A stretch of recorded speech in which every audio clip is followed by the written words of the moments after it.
How to Fake It Until You Can Make It. Hi, I'm Kathryn. I'm an author, a coach, and a pretty fabulous recruiter. So I've got a story to tell you about how to fake it until you make it. But before I start my story, let me tell you a little bit about why it's important that you have to fake it until you make it. So it has a lot to do with our confidence and our self-belief. And Amy Cuddy, who I watched on TED Talks, she's amazing. She talked all about body language. And she said public speaking is one of the most terrifying things anyone can do. And what she sort of experienced herself is that if she adjusted her body and her mindset, just a slight adjustment, before she went into doing her public speaking or in front of people or presenting it at a conference, she would adopt certain power poses and she would adjust her body to recognize that she felt more confident. The body would recognize that she felt more confident. And when I watched her TED Talk, I thought, well, yes, I understood the fear of public speaking because I had that too. And I kind of thought it was a good technique, I suppose you could say. I didn't realize how important that technique came to my story about how to fake it until you can make it. So I was offered this opportunity to speak in front of, I think it was about 300 auditors. Now these are risk auditors. And I had to share my thoughts about motivation. Personal motivation, how to have energy, how to be spontaneous. Remember, they're auditors, risk-adverse auditors, 350.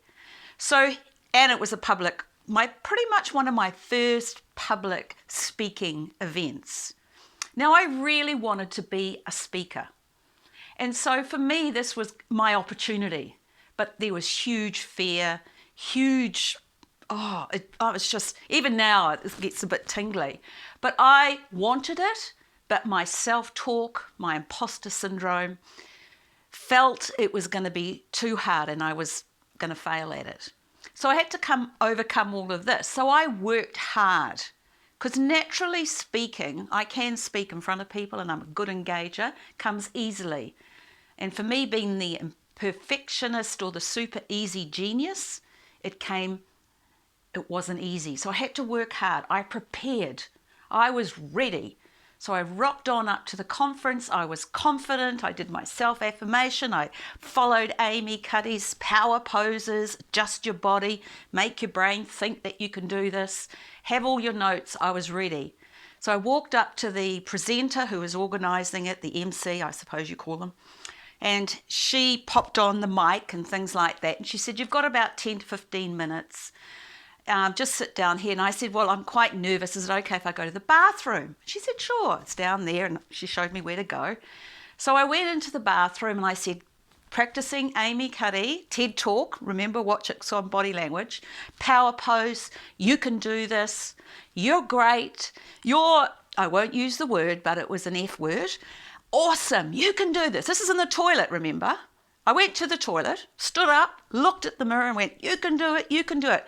As I'm looking in the mirror at myself, I look down at the microphone, which has a little box attached to it, and it's green.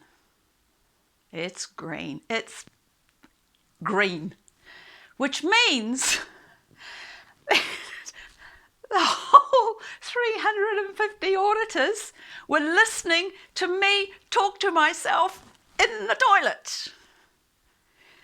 I couldn't yell. I was asphyxiating. I was like, and thinking, oh my God, what am I going to do? I started to cry. I can't cry. What am I going to do?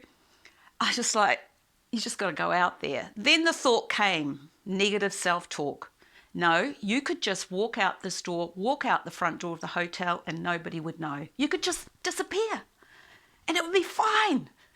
Or you could run there and say you've been violently ill. So in about 1 minute, these excuses came into my head. And I thought, I just got to do it. I've just got to fake it until I make it. And no matter what happens when I get out there, I can do this. I can do this. And so I opened the door. My heart was beating. I was starting to sweat. And I walked up to the presenter and I went, hi. And everybody in the room was just talking. And I looked, and I thought, oh. And then she went, hi. I went, hi. And then she said, are you ready? And I went, has anybody heard anything? And she went, no, what? And then I had to fake it again because overwhelming relief. Then I had to take deep breaths, and walk onto the stage. And knowing that I was okay, but my negative self-talk was going, oh my God, you're a failure. I had to work all of that, and I had 20 seconds. Because in 20 seconds, I had to grab those risk auditors' attention. I did it.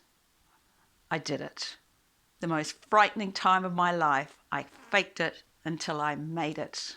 So that's my little story about what I did to fake it until I made it. And that was my first step towards growing in confidence in public speaking.